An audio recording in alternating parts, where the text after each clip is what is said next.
Welcome back to No Offense. Today I have with me Jaylen Bates. Jaylen played for a lot of schools. He played for St. Petersburg, Gaston College, FAMU, Youngstown University or State. Youngstown State. Youngstown State, and now he plays professionally in Croatia. Jaylen, thank you for coming today. The pleasure is all mine. We've been putting this in the work since I started this podcast. So I really thank you for keeping your word. That means a lot to me. Of course. So I wasn't putting you off. I swear I wasn't putting you off. It's just so much stuff that goes on throughout, um, the career that you really just can't plan on. But you always know the people that's important to you that you got to show up for. Oh, I appreciate it. Yeah. I just wanted to say, so this journey, it's been a long one. I want to kind of talk about. So you went to high school in Birmingham. Yes. For a year. How did that happen? So it really started off, I want to say, from my freshman year of high school. My freshman year, I was a two-sport athlete. I played football and basketball. You play wide receiver? I played a lot of positions. Okay. I played quarterback, DB, all that. Yeah, so as we kind of moved on, I started to grow a little bit by a little bit. I started off in the eighth grade at 5'6", and then by the end of the ninth grade, I was 6 foot, and then just kept growing. By the time I got to 10th grade, I was around 6'4", and then I knew I was hey, so I need a couple positions I could play in football. So it's time for me to start venturing off and try to find my real true passion. So junior year, that's when things kind of really took off. I went to a school called North Atlanta. Loved that school. It was great. Had a little trouble with the paperwork there. So, they told me, hey, either you can not play in this state or, try to venture off, either go to a private school or find another state to go to. I visited a couple places, but it was towards the end of the summer. But I just found Birmingham is just a homey place because I've been here in and out since I was real young. So I don't know. It was just something that just really attracted me, and I'm glad I came. And then ever since then, there's been nothing but love and appreciation for the city. I wanted to ask.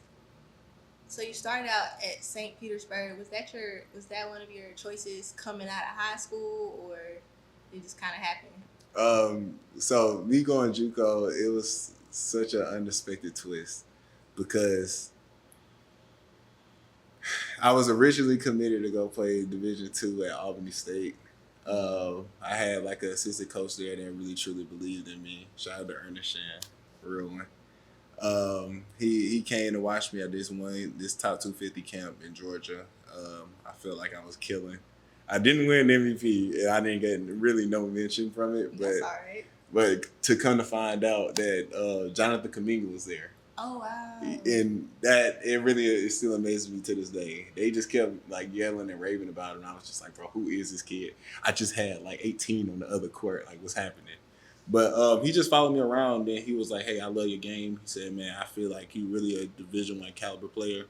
But he was I'm at this school right here. You know what I'm saying? I'm working under this guy, and things just didn't work out to where I got to go to Albany State. The assistant coach ended up leaving, and then the head coach, it was do I really want to sit here and put my career in his hands? Right.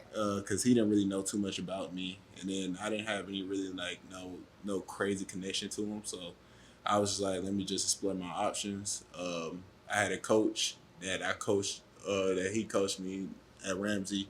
His name was Coach Broughton, Coach B. He said, hey, I'm gonna reach out to a couple places, JUCO wise, that I feel like you could go to, and that might need your help. He reached out. St. Pete came up. I took the visit. Everything it was history from there. And I love the environment of Florida. I love the sunshine, the beaches, and just being able just to move freely without having to put on a coat and stuff like that. Yeah, no winters in Florida. Mm-hmm. You went to Gaston College. Now this is when I met you. Yeah. I talk a little bit about JUCO. What was that experience like? Let's see. Imagine your lunch plan being a 4 for 4. You practicing inside of a church. The church is Crazy. the church is providing you meals after after practice. Okay. We stand in a hotel, and I'm just like this. You can fact check all this. I swear, I promise you. But yeah, it's just honestly just a grind. You just got to know what you dare to do, what you dare to take care of, what you want out of it overall. But JUCO is not for the weak. I feel like you go there, you gotta have like the purest intentions of, hey, I just want to get out of here. I just want to do better, not only for yourself but your family as well. Because I mean, you are in there like for school, and I feel like a lot of people forget that and be like, hey, I'm all about basketball, and then like you end up with a grade point average you don't want. But just staying on top of the books and keeping your eye on the prize, like you'll make it out. But it's just like it has a lot to do with like luck as well. Cause I've seen like plenty of players that I felt like I don't feel like in my head that anybody's better than me, but I'll say like on paper they did look better than me. So just believing in yourself and keeping that same mindset, it'll prepare you to wherever you want to go. When you say look, do you mean as far as them not being in front of certain coaches or not getting seen? Okay, luck as in how I even got to Gaston. I didn't know what I wanted to do. Like my coming out of St. Pete, I had no offers. I'm really just sitting here, really stuck, struggling on where I wanted to go and where I wanted to take my life. Whether I want to continue basketball, where I just want to just be like a regular student. I came home. My mom, she hooked me up with a trainer. His name was Mark. He came. I came in the first day. When I tell you, I worked out so hard that day. Like I'm dripping sweat. My shorts soaked. Everything. From there, I'm just sitting there working with like really no destination. I'm just in there working. I get a call from one of my great friends to this day, Dame. He called me. He said, "Hey, pull up to this run." He said, "I want you to come play stuff like that." I'm having the coach come through, his coach, because he was already going there. So I was like, "All right, cool." I go in there. I'm just playing around, just doing joking, going between the legs, windmilling, and all that good stuff. He asked me after. He was like, "Hey, what do you have planned for the rest of the day?" I said, "I'm gonna go work out again." And then so he was like, "Where is it? Like, send me the address." I said, "Okay, cool." But I didn't think too much of it. I just like got his number. I was just like, whatever. I pull off. When I was stopped at the gas station, he said, "You didn't send me the number. You didn't send me the address. You didn't send me the address." So I'm like, all right, whatever. So I sent him the address. He came and watched me work out. And then so from there, he was just like, "Hey, you come with me. I promise you nothing less than Division I." I said, "Okay." But I had to still think about it because I didn't know about going to JUCO one more year. And then so I took a chance. And then, you just roll the dice and get lucky. Ended up coming up with a couple offers. I had LIU, Alabama State, South Carolina State, and Florida A&M. And then I just felt like the best branded thing was Florida A&M. Yeah. And then so I went. That was the year they got the LeBron. Yep, they got the sponsorship. Okay, yeah. Okay. So you played on the highest of seven hills. That's what they call it. That's not bad. Going from eating McDonald's and what'd you say? Church meals. It'd be like 4 for 4s, church meals, but it was like when I got the fam, it just opened my eyes to a whole different world of like how professionalists, honestly, because I had to carry myself a certain way because of like what was kind of put on me, like from like our conversations on the visit on how he wanted to play me and how I had to come in and be an immediate impact. So it was just like going there. It was just, hey, this is business. Try not to mess this up as best you can. I know it's gonna be mistakes, but try to minimize them. And then that was like kind of like my whole mindset, trying to be as perfect as possible. What was it like playing at an HBCU and playing at FAMU specifically? Oh man, yeah. I want to say it was it was life changing because it was like you kind of see it through two lenses rather than like being D1 and only facing like the top opponents. Like we were facing low and high, so it was like one night you might be at Kentucky or Louisville, Florida, whatever. Then like the next night you'll be playing the D2 or whatever. So it's just like just going through that and then having to finally get to conference play, and then now you playing everybody on like a specific level, and then the crowds was way different from the PWI and the HBCU. But I say I like the HBCU crowd more because like they talk crazy to you. And, you know what I'm saying? They just be randoms too. Yeah, they let you have it. Like they don't sit there and they don't try to mind their mouth to try not to get put out the game. They want to get put out the game. Because anybody can low key sit courtside at some of the SWAC games. Yep. Especially when it's not a super big crowd. Mm-hmm. You mentioned Kentucky. I saw you had 21 points when you played Kentucky. Yes. What was that like? Like, cause wasn't Rob Dillingham on the team at the time? No, it was Casey Wallace. Okay. They're in the finals now. Okay. Which still amazes me. But I want to say it was life changing because it was just like going from playing in JUCO with high school gyms and just like I said in the church and stuff like that, to be playing in front of like a sea of blue and everybody chanting and yelling your name, and then it was like I really felt like I was playing in a dream. Like I was like the seats, everybody, it was lit up crazy. People on the baseline, even afterwards, like some random lady ran up to me and asked for my jersey and asked to sign it. Kentucky man? Yes. Did you sign it? No, of course not. We don't have the budget for that. Oh, just give away everything. But nah, it was love, and you know what I'm saying, it was just really kind of like that point where you feel like you made it to a certain level. You got to play in front of Coach Cal. Mm-hmm. He didn't try to get you. He didn't do like a little handshake. I really thought he was gonna have some wise words for me at the end. Okay. But you gotta always remember that he sees at least like 9 lottery picks a year. Yeah. So it's like he's seen the best of the best. So you coming in there doing whatever you did, it doesn't wow him. He really just kind of focused on his team. It was a shake of a hand. It was just a little handshake. Yeah, but like, it was like good job, man. You shot like 70% against them. Like you balled out. Yeah, but it was like he didn't care. It was like it was just another day in the office for him. Right. Well, I mean, you got that experience, so that's really, really cool. What was the hardest part about playing in the SWAC? Because a lot of times people talk about like the struggles or like what comes with playing sports at an HBCU. The hardest part playing in the SWAC. Okay, let's go from SWAC play. So it's like you're gonna play every team, I think, twice. You're gonna play every team twice during conference. So they know your tendencies. Mm-hmm.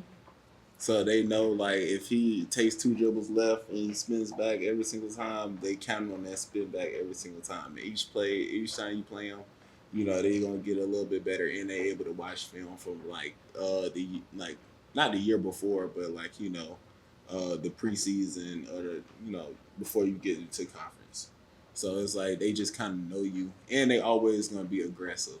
That's one thing about the SWAC. Like they always gonna have a couple of dollars. You're gonna have at least $3 on your team. That's gonna get into your star player face. But yeah, it was just all like that. Like I'm gonna say the team I hate the most out of the SWAC, and it'll always forever be Smoke, Alcorn. What they do to you? Oh, talking trash. Crazy. They beat us at their crib.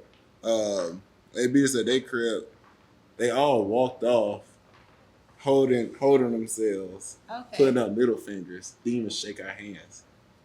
It was so disrespectful. That is poor sportsmanship. Terrible. And the refs were cheating from the whole game, so that was. So you gonna blame the refs? Oh, I mean, it was on there. Okay. I swear, like you rewatch the video, you will see there's a lot of missed calls.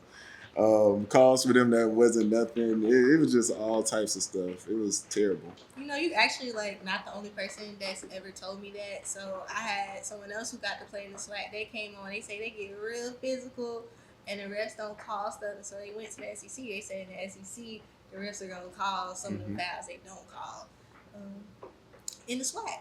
Yeah. You had a great season at FAMU. You got in the portal. Yeah. First, I kind of want to go back to HBC real quick before I even get there. Did they have like NIL money at FAMU? No NIL money, but I think NIL was like relatively new. Okay. Yeah. So it was like everybody was just really just trying to get like the do's and the don'ts. Okay. So it's like I don't really so much as like fault them for not having anything, and plus that's not really what I was out there really playing to get. I was really playing really just like to try to gain respect within like, you know, the conference and from my peers and, you know, just people that I looked up to growing up. So I wasn't really chasing the money and the dollars and stuff like that. I was just blessed to play, you know, the sport that I love at a high level. When you left the SWAC, did you feel like you had earned respect? My respect, my head. You couldn't tell me nothing. Yeah. You couldn't tell me nothing. In Kentucky. So. I swear, I feel like I was ready for every challenge that came before me, but it was just like it's some stuff that you just really cannot plan for, like as far as like injuries and, you know, just certain situations you get put in. You had a great year during the time that you spent at FAMU, and you ended up going to Youngstown. Yes. What played into that decision? Kind of like a lot played into that decision. It was like really kind of rush, but not rush, because like I took my time with every school evaluating and stuff like that. But I was only in there like a week, and then because like in the portal for a week. Yeah, because dead period was starting probably I think that Monday or so. So it was like I had like a week to get as many visits in as possible. I only ended up getting 2 visits in.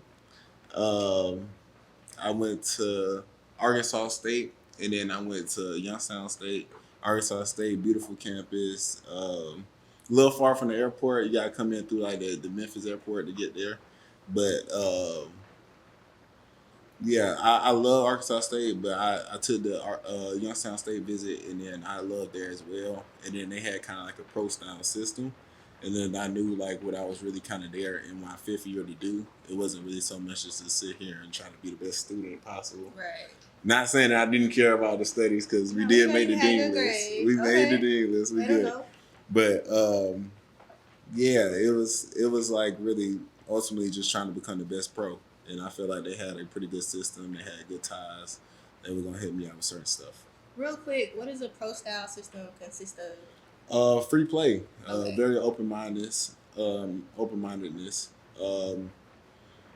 filled with a bunch of good players, where you have to just trying to figure out your role. So it was just like a lot of players go into like the pro world without knowing a role, or just always been that guy in which they don't know how to collaborate with a team and try to like do certain stuff. So that'd be like the pro stuff that I was really kind of getting at, and actions. So like D2 down will more than likely have more plays and play oriented. So it's like they have to sit here, hey, pass right here, you're gonna cut right here, Billy. Like you're gonna do this and the other. It was just more like so much as like dribble handoffs and, you know, going off actions, coming off here. If he comes off the screen right here, he's gonna go to the corner. He's gonna dive every single time. If you go down the middle, you're going to see somebody on the 45 cut it. It was just like little stuff like that. So you have more freedom of movement in a pro style system. Yes. Gotcha. So you make that jump from Florida and you went to Ohio. Mm-hmm. What was that like? Because the weather's not the same, the campus not the same. How was that? Because you're a Southern guy from Atlanta, Georgia. Yeah, the weather was trash. I'm gonna keep it 100. It's like having to put on a big coat. They gave us a parka when we got there though, but having to put on a big coat every time you leave the house was just so crazy. And then driving wise, if you leave in the parking lot, you might lose control of your steering or whatever. Yeah, ice. You just skating. But it's just like when you try and get to practice and stuff like that, and coaches don't expect no excuses and stuff. Like you just have to do what you got. So was the campus hilly? Yeah, it's a big hill on the way to the gym. You know what's crazy though? So they actually had in the Midwest they don't care about snow. They're not canceling no class. And so I was in Kansas, and so I had to walk up a hill to get to my assistantship, and I would be slipping and sliding like going up the hill. You gotta be so careful when you walk in that ice, man. Midwest weather, 1 out of 10. Don't recommend. Terrible. So you're playing at Youngstown.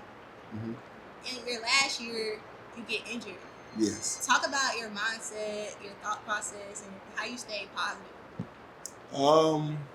It was very hard because it was like when the injury happens, you never really know how severe it is until like you get the CAT scan, the X-ray, the MRI, and stuff like that. So it was like during the process of trying to figure out what is wrong with your foot, that's when you're the most worried. And it's like once you have the diagnosis, then you kind of come up with a plan, and then step by step, how many weeks it's gonna take to get back to full,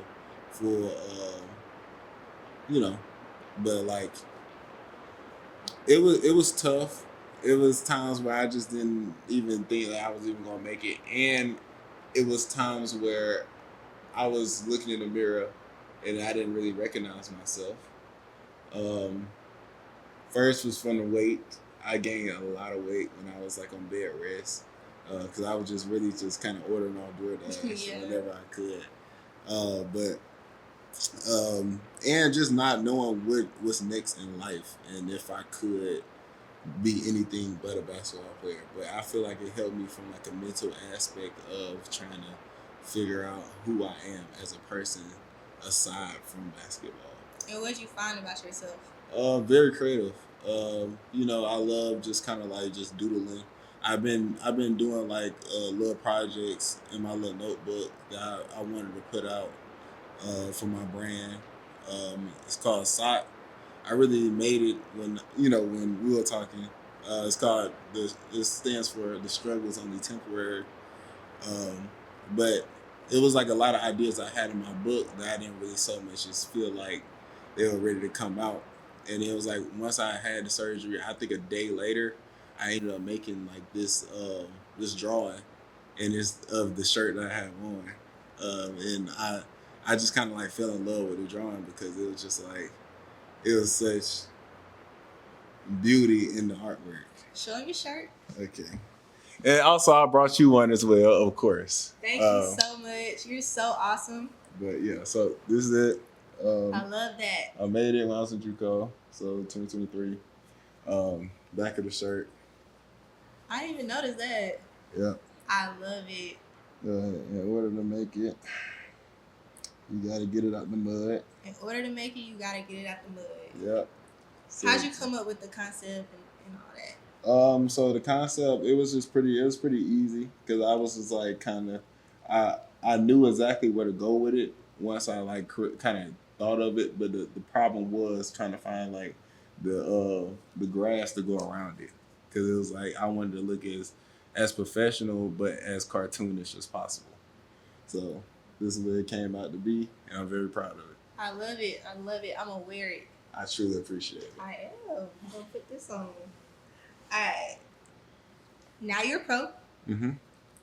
What's that process like? Because you're playing all the way in Croatia. So how did that even come about? So it's a very funny story. So I signed with an agent. I want to say let's not get into time stuff because I don't want to tell y'all anything wrong. Yeah. But yeah, I signed with the agent, and then the agent was just like, he was like, "Hey, we're gonna work on getting you something, but it'd be a tough task considering that you're coming off an injury." And then I was like, "Okay, cool. Just see what you can get." I got offered a job in Canada.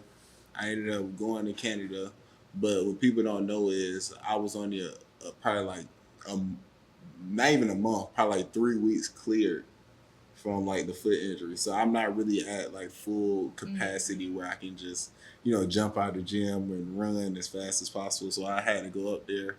And then also I didn't have like the coaching staff on my side either anymore because he ended up taking another job at another place in the league, which is better for him.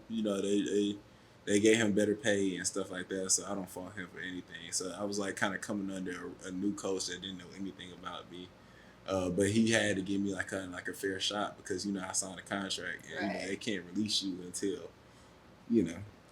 So I went up there. I'm still like around like 75%. I played all through the training camp and stuff, and then he ended up bringing his guys. So when we got there, it was originally only like probably like 12 people there. Before Saturday, I think we got there on Thursday. Before Saturday, it was like 26 people. So he had to like kind of like pick and choose, but he ultimately ended up going with like his guys and stuff. But I made great connections when I was out there with my buddy Zach. Um, he lived in like West Palms or whatever, and then like we were just hanging out and stuff.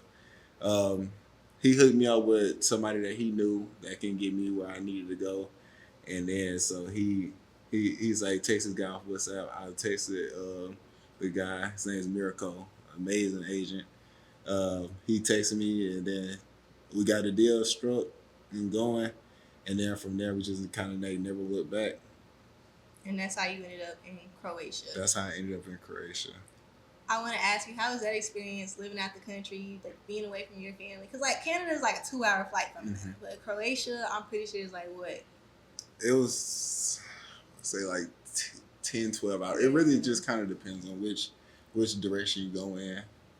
But it was definitely like a culture shock, 100%. I didn't know what I was getting into. I on the plane, I'm taking a deep breath. I'm like, we really doing this. But when I got there, even like from the airport pickup, he let me know exactly what I needed to know to be successful in the system that they ran. And, it was just kind of like me just talking to the president, not just as like, he's my president and I'm his, it was just more of like President of the team. Yeah, the president of the team. It was more of like, hey, you know what I'm saying, friend to friend, just heart to heart, like, hey, we need this, we need this, we need that. And then it was very relaxing and calming of like, my mind and stuff. When I got to Croatia, um, it was just a surreal feeling. It was like I'm all the way on the other side of the world, and then I really had to get to know everybody in a short span of time. And then like with that, I learned like so much out there from like Like what? Like how was the food? Like what's the language? Because I'm not really familiar with. okay, it's Croatian. Yeah. I only learned like a couple words because like everybody really speaks English. Okay. So it's like not everybody speaks English. But, like for the most part, they teach it like as like the second language. So the food it wasn't even very different. It was just like it had certain like dishes that were Croatian dishes, but like for the most part, like you had your pizza, you had your burger, but they love pork out there. They love it. Like barbecue pork. They got barbecue pork. Okay. They love chicken. I actually I tried like I think it was like a chicken stuffed with cheese. That was probably good. It was alright. I swear it was good. It was good. Did you have any favorites out there? Favorites pizza, and that's always been my all-time favorite. And I love like just traveling the world because it's not a single country in the world that does not have pizza. Doesn't have pizza. Yeah. What's the play style like in your league? Oh, it was very aggressive. It was like physical as all it can be. All it can be out. It took like some adjusting. You go back and look at my first game, I only had 1 point. And then when I tell you I was trying my hardest to get a bucket because I don't like to focus on the aspect of scoring too much. But I was just really out there just trying to, try everything in my might to try to get the ball down the basket. Things were rimming out. And it was like you watched that first game, you probably would have thought, "Oh God, this is what we got." Yeah. But yeah, so it was just like getting adjusted. But I think like 3 games in, that's when I just kind of started to find myself. And yeah. Where were your teammates from? Were most of them from the U.S. or Croatia? Most of them were Croatian. Okay. We got one guy, Peter. He was from Switzerland. But like it was just basically they all grew up kind of in the city. Okay. They all like grew up knowing each other, regardless of age and stuff like that. 'Cause, in a small city, it's not really like it's not a big population, so like you probably walk past people every day. But yeah, it was cool. It was nice. Now I've seen certain like players when they go overseas on TikTok. They'll show their living arrangements. Mm-hmm. Like, how is that for you? Because you're a pretty tall guy. Do they have a normal size bed for you and all that? So my bed, it was pretty standard. It wasn't that Okay. big, but it wasn't that small. Okay. The living conditions, it'd be like I come in. My bathroom was directly to the left. To the right, it'd be like my bedroom. Then it'd be like a closet on the end, and then there was a kitchen. There was no there was no dryer. There was a washing machine, but no dryer. So each time you have to hang up your clothes in the kitchen, and then but you got to open the window so like the mold when it come. But it was like it was great living. It just nothing was too hard or too difficult to deal with. But I will say the thing that really kind of made me scratch my head a little bit was the price of the place. Okay, how much was the place? €250. Okay, which is in American dollars. Probably around like close to $300. In American dollars? Yes. Oh, that's not bad. Like yeah, so it was like it wasn't sketchy looking or anything like that. No, it was real standard, and you know what I'm saying, they had like good windows. It was like on the main street and everything, so it was really nice. I mean, like I'm in the middle of negotiations and stuff like that with teams, so I can't really just sit here and say, oh, I'm definitely going back, but I would not mind. I'm not opposed to it. I really truly have love for the city of JUCO. So now that you're in the middle of negotiations, are you thinking about switching leagues or? Really just all of it. Just whatever gives me the best shot at, just growing my career. Okay. I'm not really so much looking too much into the money aspect of things as like all the professionals I talk to about the situations they've been in and stuff like that. They tell me, hey, like all money's not good money. So if you go here, it's some clubs that may not even pay you. So it's like I haven't witnessed that. God, thank you. But like, yeah, so it's just like little stuff. They might negotiate with you a high price where you just like, ooh, $2K a month or whatever, and then you'll get there and you'll just probably go like the whole month without a payment. Then you probably gotta wait for the next month if they give it to you. That's crazy. And you locked into a contract, so it's you like you can't just. Cause yeah. I mean, but if you leave though, how they gonna get you? Cause like it's FIBA, so it's okay, FIBA's like the umbrella of everything. So gotcha. FIBA makes sure that this stays in place. This place right here is going well or whatever case it'll be. You get reported to FIBA, I think they hit you with crazy bans. Okay. Yeah. But yeah, you just stay locked in your contract. Yeah. Also, I wanted to say. Now, you were in your TikTok bag when you first got over there. You need to get back into that. Like, I love the little, this is my day. Like, what's up with that? You gotta do that. Easy. Started losing. Okay. So when you start losing, it's kind of hard to do what you really want to do. Okay. They reward winning so much out there that, if you lose a game, it's like you kind of have to, go through that whole week of just washing it away. And then, you get to a win, then you can do whatever you want. But it's just like, if you don't get that win, then they just going to try to critique every little thing about, that you do. Okay. And I didn't even want to go through that process of, hey, this guy's not here for basketball. He's right. just a TikToker. He's trying to be a TikToker. Yeah. Well, hopefully you you get back into your TikTok? No, I'm gonna get back. I'm gonna get back on it. Yeah. We just gotta win. That's the only thing, the only Well, you need to go drop 30 so y'all can win. Whatever you gotta do. Yeah. To help the team, but definitely love seeing that and your experience. Like that was really awesome. So when your basketball career is over, I know it's just really starting. Like, do you see yourself coaching or anything like that? And I've been giving that a little thought, honestly, from the standpoint of the coaches that I've had growing as a player, and then just hearing their experiences and how they went about like what they had to do to get to where they are. It's one person like experience that I really just so much as I love to this day. His name Ike Brown. He coached me when I was at FAM. He was my assistant coach. He assistant coaches for a good number of years, and then he ended up transferring to being an AD. Okay. For like I think it was like a charter school where he's from. So he went back there, and then now I feel like he's just as happy as he was coaching. But I feel like that'd be, if I did go back to coach and stuff like that, that'd be the route I take.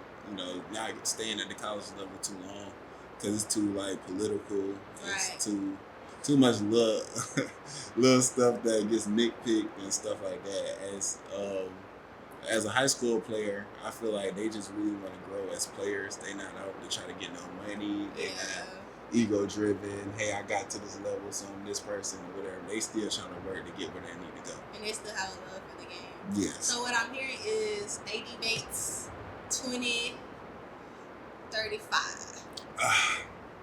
That's tough to say because it really depends. Because my all time really kind of like goal is to really just start like a charity. Okay.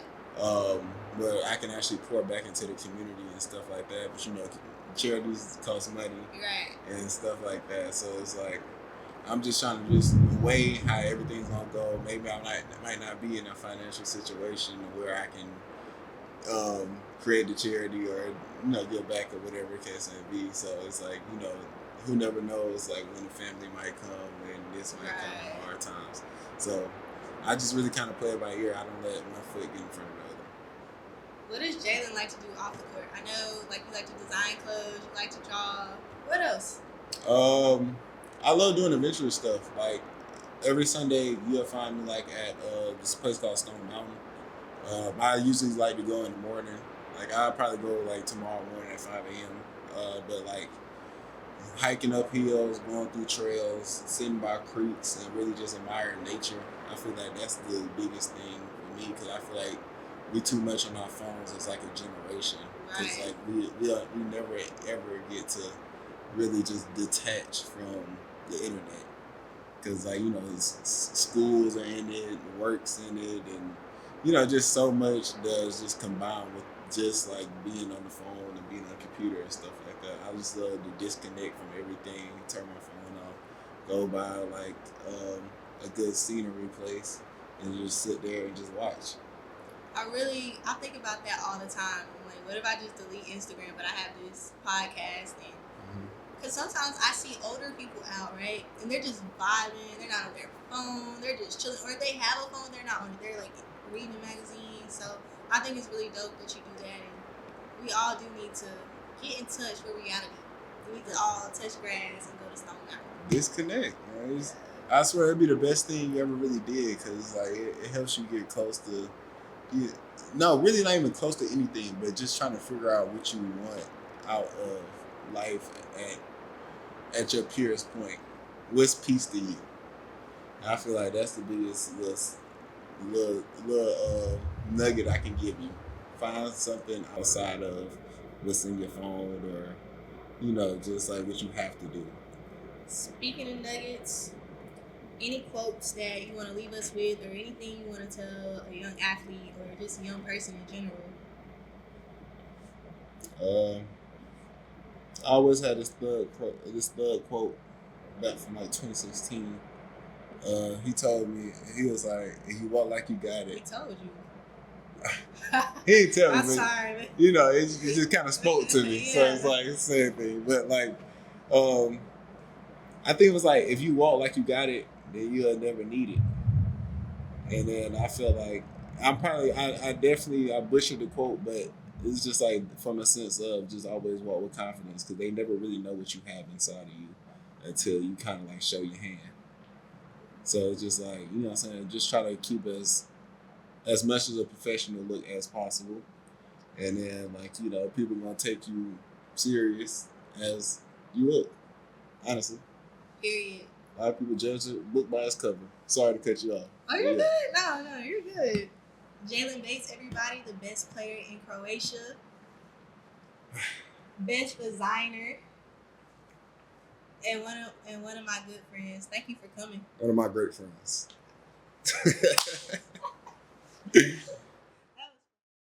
Hey, if you like this type of content, be sure to like and subscribe to our channel and follow us on Instagram at NoOffenseSports_.